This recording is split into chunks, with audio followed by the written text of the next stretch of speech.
क्या होगा अगर एक दिन सरकार आपको बचाने के बजाय आपको मरने के लिए छोड़ दे। साल 2008 एक ऐसा वायरस फैलता है जो इंसानों को कुछ ही दिनों में खत्म कर देता है। इलाज नहीं, वैक्सीन नहीं, उम्मीद लगभग खत्म। और तब लिया जाता है एक फैसला। स्कॉटलैंड के चारों तरफ 30 फुट ऊंची स्टील की दीवार खड़ी कर दी जाती है। अंदर फंसे लाखों लोग, बाहर खड़ी सेना और एक बंद होता हुआ आखिरी गेट। दुनिया मान लेती है अंदर अब कोई जिंदा नहीं बचा। लेकिन 27 साल बाद जब वही वायरस फिर लौटता है तो सच्चाई सामने आती है। दीवार के अंदर लोग अब भी जिंदा हैं और अब एक महिला सैनिक को उसी मौत की जमीन में भेजा जाता है जहां से कोई वापस नहीं आता। 48 घंटे, एक मिशन और पूरी इंसानियत की आखिरी उम्मीद। लेकिन असली सवाल ये है, दीवार के अंदर असली खतरा वायरस है या इंसान खुद? कहानी की शुरुआत होती है साल 2008 से। स्कॉटलैंड में अचानक एक खौफनाक महामारी फैलती है जिसका नाम है रीपर वायरस। ये कोई मामूली वायरस नहीं था, यह एक माइक्रोस्कोपिक यानी नंगी आंखों से न दिखने वाला ऐसा शैतान था जो इंसानों को बेहद तेजी से मौत के घाट उतार रहा था।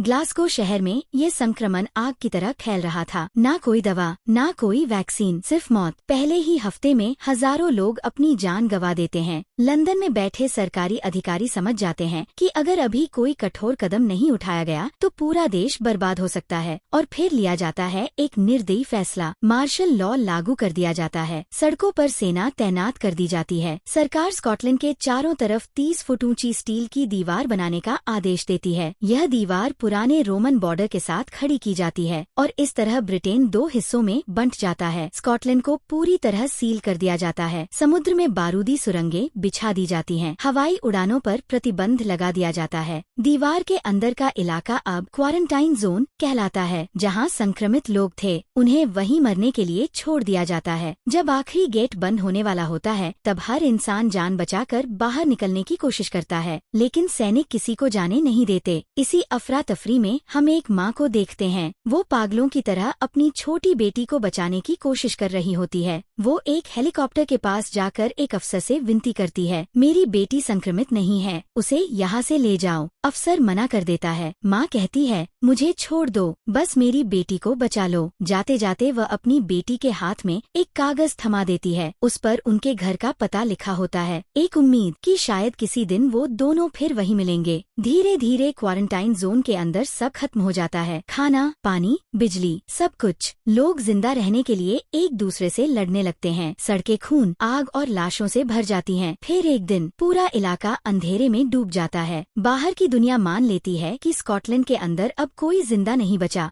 लेकिन सच्चाई जानने के लिए कहानी 27 साल आगे बढ़ती है। अब साल है 2035। दुनिया उस क्वारंटाइन जोन को भूल चुकी है, लेकिन अब हालात ब्रिटेन में भी बिगड़ चुके हैं। भूख, बेरोजगारी और अस्थिरता। और अब हम मिलते हैं उस छोटी बच्ची से जिसे उसकी माँ ने हेलीकॉप्टर में बैठाया था। उसका नाम है एडन। अब वह डोमेस्टिक सिक्योरिटी फोर्स में एक मेजर है। उसकी एक आँख नकली है क्योंकि क्वारंटाइन जोन में उसने अपनी एक आँख खो दी थी। वो एक बेहतरीन, निर्दयी और बेहद कुशल सैनिक बन चुकी है। हम ईडन को कार्रवाई में देखते हैं जब वह एक नाव पर छापा मारती है। वह यहाँ पर एक दास व्यापारी का पीछा करती है और उसे गिरफ्तार करने के लिए अंधेरे मार्गों से होते हुए विचित्र स्थान पर जाकर उसके करीब आ जाती है। और यहाँ जाकर वह देखती है कि उसी के साथी को इस दास व्यापारी ने बंधक बनाया हुआ था। वह इस व्यक्ति को कोई भी गलती करने से रोकती है, परंतु यह व्यक्ति ईडन के साथी को गलती से गोली मार देता है। और ये देखकर ईडन भी दया नहीं दिखाती और निर्ममता से उस दास व्यापारी को गोली मारकर ढेर कर देती है। मिशन के पश्चात वह अपने बॉस से मिलती है जिसका नाम है चीफ नेल्सन। वह इस समय काफी निराश थी और उसके हाथ में इस समय वही पुराना पता था जो 27 साल पूर्व उसकी माँ ने उसे दिया था। वह उदास होकर नेल्सन को बताती है कि अब तो उसे अपनी माँ का चेहरा तक स्मरण नहीं, और यह जिस घर का पता है वह उसी क्वारंटाइन जोन के भीतर है जहाँ पर जाना उन्हें अनुमति ही नहीं है, और यदि वह कभी वहाँ चली भी गई तो वहाँ से वापस नहीं लौट सकेगी। नेल्सन उसे कहता है, उम्मीद मत त्यागो, तुम्हें एक दिन अवश्य अंदर जाने का अवसर मिलेगा। अभी के लिए जाकर तुम विश्राम करो। लेकिन विश्राम का समय नहीं था। सूचना मिलती है कि लंदन शहर के अंदर वही वायरस अब प्रसारित होने लगा था। लंदन शहर में अनेक लोग मिलते हैं जिनकी आंखों से रक्त बह रहा था और उनके समस्त शरीर पर विचित्र घाव आ गए। और ये देखते हुए इन सबको ज्ञात हो गया था कि रीपर वायरस पुनः आ गया है और इस बार बिल्कुल लंदन में सरकार में भी आतंक मच जाता है। प्रधानमंत्री भी अत्यधिक चिंतित है क्योंकि जानते हैं कि यदि यह फैल गया तो लाखों लोग मर जाएंगे। वे वही पुराना तरीका अपनाने का विचार करते हैं, लंदन को लॉक करने का। लेकिन यहाँ पर उसका सचिव कैनरीस उसे एक बेहद घिनौना परामर्श देता है और कहता है कि लोगों को मरने दो ताकि अर्थव्यवस्था बच सके और बस अपने आप को बचाने का कोई मार्ग खोजो। परंतु अपने आप को भी बचाने का उपाय नहीं था। तब कैनरीस प्रधानमंत्री के समक्ष एक विशाल रहस्य प्रकट करता है और बताता है कि उन्होंने कभी भी स्कॉटलैंड के क्वारंटाइन जोन के अंदर निगरानी रखना नहीं छोड़ा था। वह कुछ सैटेलाइट तस्वीरें दिखाता है प्रधानमंत्री को और उन्हें बताता है कि वर्षों तक वहाँ लोग जीवित हैं। यदि 27 वर्ष बाद भी वहाँ लोग जीवित हैं, इसका अर्थ कि उन लोगों ने वायरस का एक उपचार यानी इलाज खोज लिया था और अब इन लोगों को भी वायरस से बचने का उपाय उसी जोन के अंदर ही मिल सकता है। सरकार अब एक खतरनाक योजना बनाती है कि उन्हें एक दल को उस क्वारंटाइन जोन के भीतर भेजना होगा ताकि वे उपचार खोज कर ला सकें। उनके पास केवल 48 घंटे हैं इस मिशन को पूर्ण करने के लिए, इससे पूर्व की लंदन समाप्त हो जाए। उन्हें यहाँ पर वापस आना होगा। नेल्सन के अनुसार ये एक आत्मघाती मिशन था और वह जानता था कि इसमें किसे भेजना है। उसने सर्वप्रथम इस मिशन में ईडन का नाम सोचा, इस आशा में कि कहीं ईडन को वहाँ पर उसकी माँ मिल जाए। ईडन क्योंकि मेजर थी इसीलिए उसे मिशन समझाया जाता है। उसे ग्लासगो सिटी के अंदर डॉक्टर मार्कस केन की प्रयोगशाला को खोजना है। उसे बताया जाता है कि डॉक्टर केन वही वैज्ञानिक हैं जो क्वारंटाइन जोन निर्मित होने से पूर्व ही इस वायरस का इलाज खोजने में लगे थे।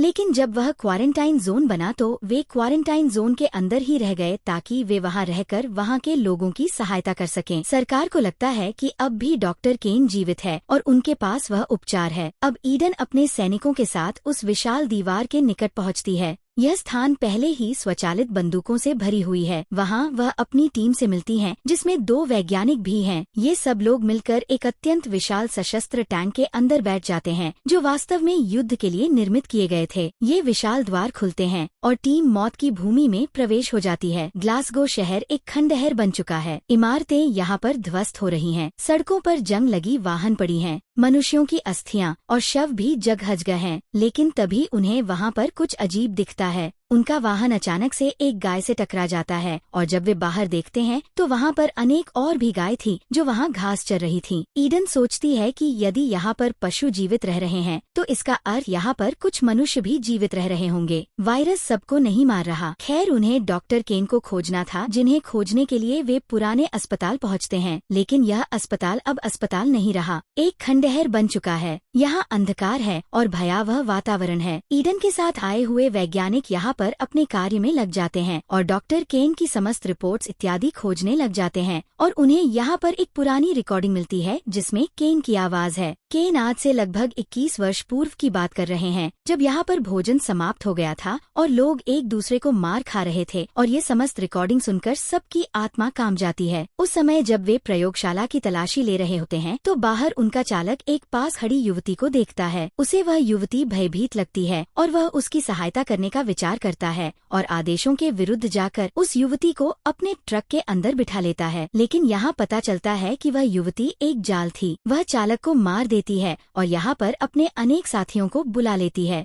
ये साथी वास्तव में हत्यारे हैं और ये मनुष्यों को इसीलिए मार रहे हैं क्योंकि ये जंगली बन चुके हैं और अब मनुष्यों और पशुओं का ही शिकार कर कर खाते हैं। उनके अब रूप भी अत्यंत भयानक हो चुके थे। मुख पर टैटू बनाए, चेहरों पर रंग लगाए, ये सब बेहद भयावह दिख रहे थे। उन्होंने पूरी टीम को पकड़ लिया था और अब वे पूरी टीम को मारना चाहते थे। वे टीम पर अग्नि के गोलों से और विचित्र हथियारों से आक्रमण करते हैं। टीम अपने आप को बचाते हुए अपने वाहनों की ओर भागने का प्रयास करती है, लेकिन शत्रु बहुत अधिक हैं। वे लोग उनके एक टैंक में आग लगाकर उन्हें जला देते हैं और इस प्रकार उस ओर जाती हुई टीम बिखर जाती है क्योंकि उस टैंक के जलने के कारण वहाँ एक विस्फोट हुआ था। इसी कारण वहाँ टीम के कई लोग मारे गए थे। यहाँ पर ईडन और उसके साथ दोनों वैज्ञानिक भागने में सफल हो जाते हैं, लेकिन यहाँ पर हत्यारे हर स्थान पर हैं और वे बेहद तीव्र और क्रूर भी हैं। इस संघर्ष में ईडन लड़ती तो बहुत वीरता से है, लेकिन शत्रु अधिक होने के कारण उसकी गोलियां समाप्त हो जाती हैं और इस प्रकार उसे और उसके साथी वैज्ञानिक को पकड़ लिया जाता है, जबकि उसका एक दूसरा साथी और दूसरा वैज्ञानिक अंधकार में छुपकर बच निकलते हैं। ईडन और उसके साथी को वे हत्यारे घसीटते हुए यहाँ से ले जाते हैं। उन्हें शहर के मध्य एक मुख्यालय में लाया जाता है और इन दोनों को अलग अलग कोठरी में बंद कर दिया जाता है। और यहाँ पर हमारी मुलाकात यहाँ के गिरोह नेता से होती है जिसका नाम है सोल। सोल एक बिल्कुल ही पागल व्यक्ति था। वह उसका भी टैटू और रंग से भरा हुआ था। वह यहाँ पर ईडन को मारने की बजाय ईडन से प्रश्न करता है कि तुम दीवार के पार से यहाँ क्या करने आई हो। सोल वास्तव में बाहर की दुनिया के लोगों से घृणा करता है क्योंकि उन लोगों ने सोल की दुनिया के लोगों को यहाँ मरने के लिए और सड़ने के लिए छोड़ दिया था। ईडन उसे बता देती है कि वहाँ पर भी उसी प्रकार का वायरस फैल गया है और वह इसी वायरस का उपचार लेने के लिए यहाँ पर आई है जो कि डॉक्टर केन निर्मित कर रहे हैं। सोल उसकी बात सुनकर जोर जोर से हंसने लग जाता है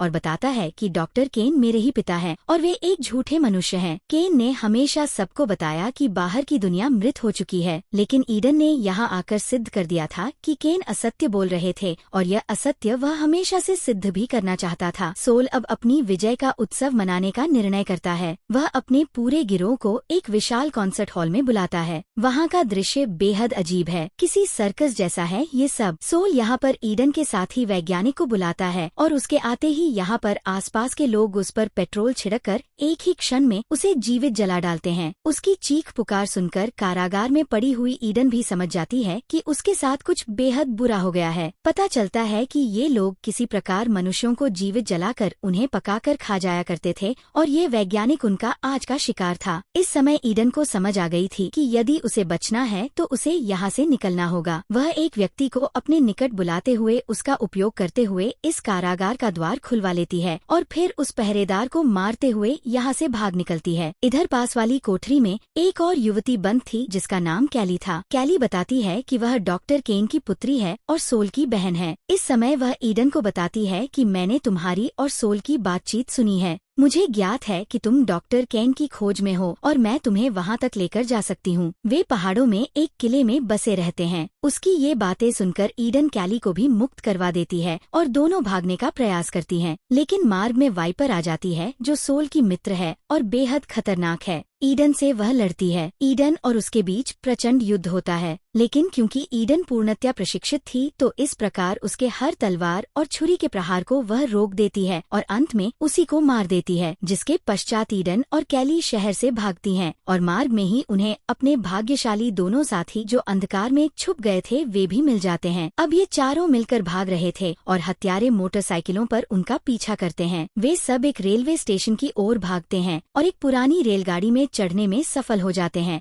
और अंततः उस पागल गिरोह से दूर निकल जाते हैं। अब रेलगाड़ी पर कैली अपनी और अपने पिता की कहानी बताती है। वह बताती है कि डॉक्टर केन वनों में निवास करते हैं और वहाँ वे एक भिन्न प्रकार की दुनिया संचालित कर रहे हैं जहाँ सोल का गिरोह शहर में पागलपन करता है। वहीं केन एक मध्यकालीन राजा की भांति रहते हैं। उन्होंने हर तरह से पुराने युग के तरीके अपना लिए हैं। वे रेलगाड़ी से उतरते हैं और कैली उन्हें लेकर पहाड़ों के मध्य बनी हुई एक गुफा में ले जाती है। इस गुफा के अंदर अनेक सामान संग्रहित किया गया था जिसे देखकर ईडन और उसके समस्त साथी आश्चर्यचकित थे। ये लोग जब गुफा की दूसरी ओर निकले तो स्तब्ध रह जाते। वहाँ का दृश्य बिल्कुल ही बदल चुका था। हर ओर हरियाली थी, अश्व थे और बिल्कुल ऐसी दुनिया थी जैसे कभी 100 वर्ष पूर्व हुआ करती थी और यहाँ पर लग रहा था कि मनुष्य सही अर्थों में जीवन व्यतीत कर रहे थे। ये लोग अभी यही सब देख ही रहे थे कि अचानक घोड़ों पर सवार कुछ सैनिक उनके पास आ जाते हैं। उन्होंने हाथों में तलवारें और पुराने युग के शस्त्र लिए हुए हैं। पता चलता है कि ये राजा के सैनिक हैं। ईडन यहाँ पर कुछ सोचते समझते हुए उनके समक्ष समर्पण कर देती है क्योंकि वह जानती है कि ये सीधा मार्ग है राजा तक पहुँचने का। उन लोगों को पत्थरों से निर्मित एक बेहद विशाल किले में ले जाया जाता है। अंदर सब कुछ मध्य युग जैसा लग रहा था। यहाँ पर विद्युत नहीं थी और जगहजगह मशालें जल रही थीं। डॉक्टर केन इस समय किसी बादशाह की तरह एक सिंहासन पर विराजमान थे। यहाँ ईडन उनसे बातचीत करती है और उन्हें बताती है कि लंदन में वायरस पुनः आ गया है। लोग तीव्रता से मर रहे हैं और उन्हें लोगों को और मानवता को बचाने के लिए उपचार चाहिए। उसकी बात सुनकर केन उस पर पागलों की भांति हंसने लग जाते हैं और उन्हें एक कटु सत्य बताते हैं कि उस वायरस का कोई उपचार नहीं है। वे बताते हैं कि मैंने तो कभी कोई औषधि निर्मित ही नहीं की थी। स्कॉटलैंड में जो लोग जीवित बचे हैं वे किसी गोली या वैक्सीन से नहीं बचे। वे सब लोग अपनी प्राकृतिक प्रतिरक्षा की वजह से बचे हैं। उन सबका शरीर वायरस से लड़ चुका है। केन उसे कहते हैं कि यह प्राकृतिक उत्तरजीविता का एक तरीका है। कभी भी प्रकृति पूर्ण मानवता को समाप्त नहीं करती, लेकिन इस दुनिया को स्वच्छ करने के लिए वह अवश्य कभी ना कभी सा कोई वायरस लेकर आती है, जिससे सभी कमजोर लोग मृत्यु को प्राप्त होते हैं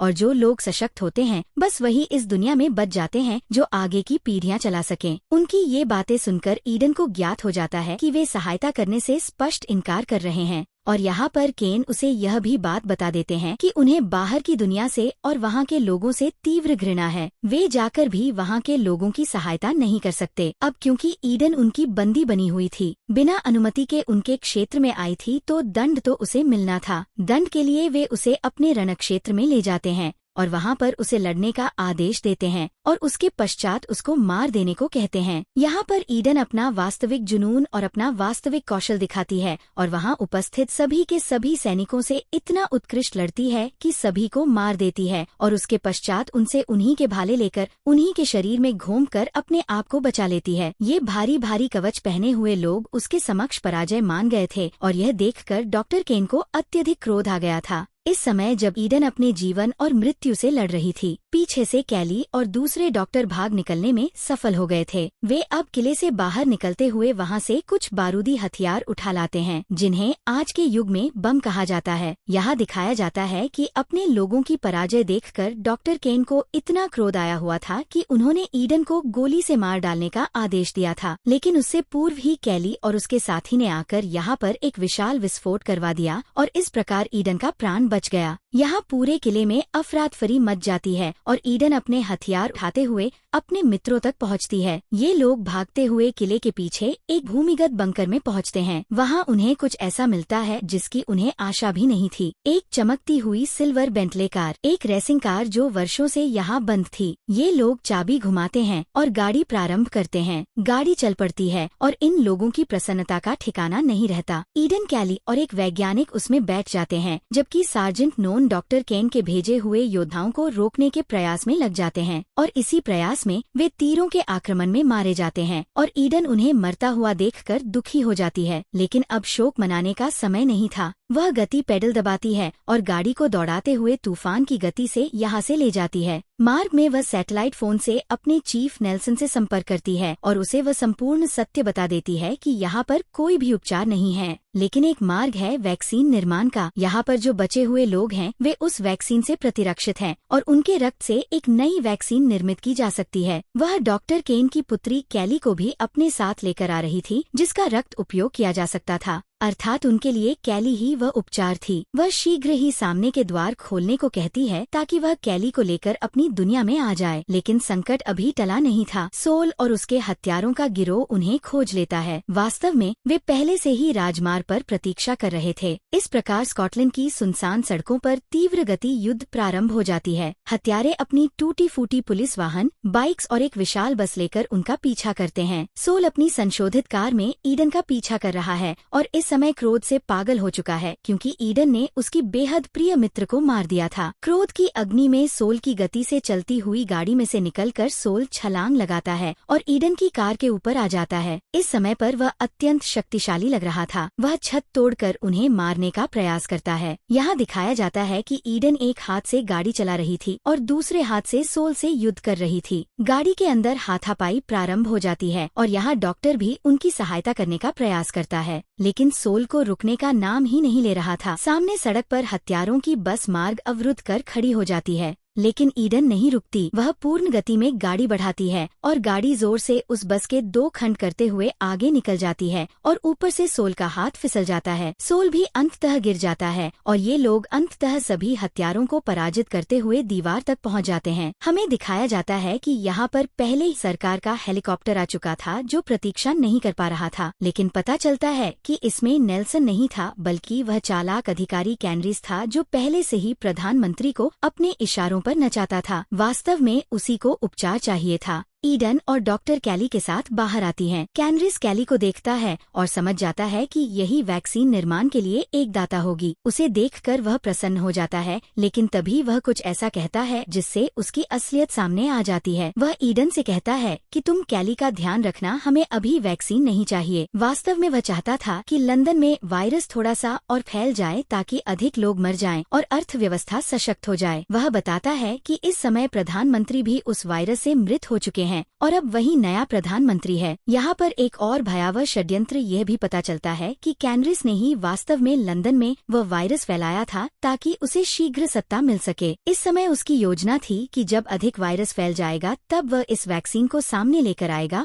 और सबके लिए नायक बन जाएगा। ईडन के साथ जो वैज्ञानिक था ये सुनकर क्रोध में आ जाता है। वह कैली को अब इस शैतान के हवाले नहीं करना चाहता, लेकिन यहाँ ईडन अपने साथी के कंधे पर हाथ रखती है और उसे इशारा कर समझाने का प्रयास करती है कि अब उनके पास कोई और दूसरा विकल्प नहीं है। कैनरिस कैली को अपने हेलीकॉप्टर में बिठाकर यहाँ से ले जाता है, ये सोचते हुए कि वह विजयी हो गया है। उसके जाते ही यहाँ पर ईडन का साथी रोने लग जाता है। उसे लग रहा था कि वह पराजित हो गया, लेकिन यहाँ पर ईडन उसे अपनी साइड का चोट दिखाती है। उसने जो दाव खेला था वह बेहद सशक्त था। उसने कैनरिस की समस्त बातें रिकॉर्ड कर ली थी, जिसके माध्यम से अब वह कुछ भी कर सकती थी। कैनरिस को ब्लैकमेल भी कर सकती थी और मानवता के लिए संघर्ष भी कर सकती थी। इसके पश्चात वह गाड़ी लेकर यहाँ से निकल जाती है। कुछ ही देर में हमें दिखाया जाता है कि इसका साथी नेल्सन यहाँ पर आता है और सीधे उस पते पर आता है जो हमेशा से ईडन के पास हुआ करता था, क्योंकि वह जानता था कि ईडन उसे यहीं पर मिलेगी। नेल्सन ने उसे पिता की भांति पाला था, उसे सब ज्ञात था। यहाँ पर वह और नेल्सन बैठकर बातें करने लग जाते हैं। ईडन उसे कैनरिस की रिकॉर्डिंग दे देती है और कहती है कि इसे नष्ट कर देना। यह देखकर नेल्सन उससे पूछता है, मिशन तुम्हारा पूर्ण हो गया है, अब क्या तुम वापस चलना पसंद करोगी? वह नेल्सन को इनकार कर देती है कि आज के बाद वह इस क्वारंटाइन जोन से बाहर नहीं आएगी। यही उसका घर था और वह यही रहेगी। नेल्सन लंदन शहर वापस आ जाता है और आते ही वह संपूर्ण रिकॉर्डिंग समाचार में चलवा देता है। कैनरिस का संपूर्ण करियर वहीं पर समाप्त हो जाता है और वैक्सीन भी शीघ्र बनकर लोगों तक पहुंच जाती है और अनेक लोग बच जाते हैं। फिल्म के अंतिम दृश्य में हमें उन हत्यारों का मुख्यालय दिखाया जाता है। अब उनका कोई नेता ही नहीं रहा था, क्योंकि सोल भी मृत हो गया था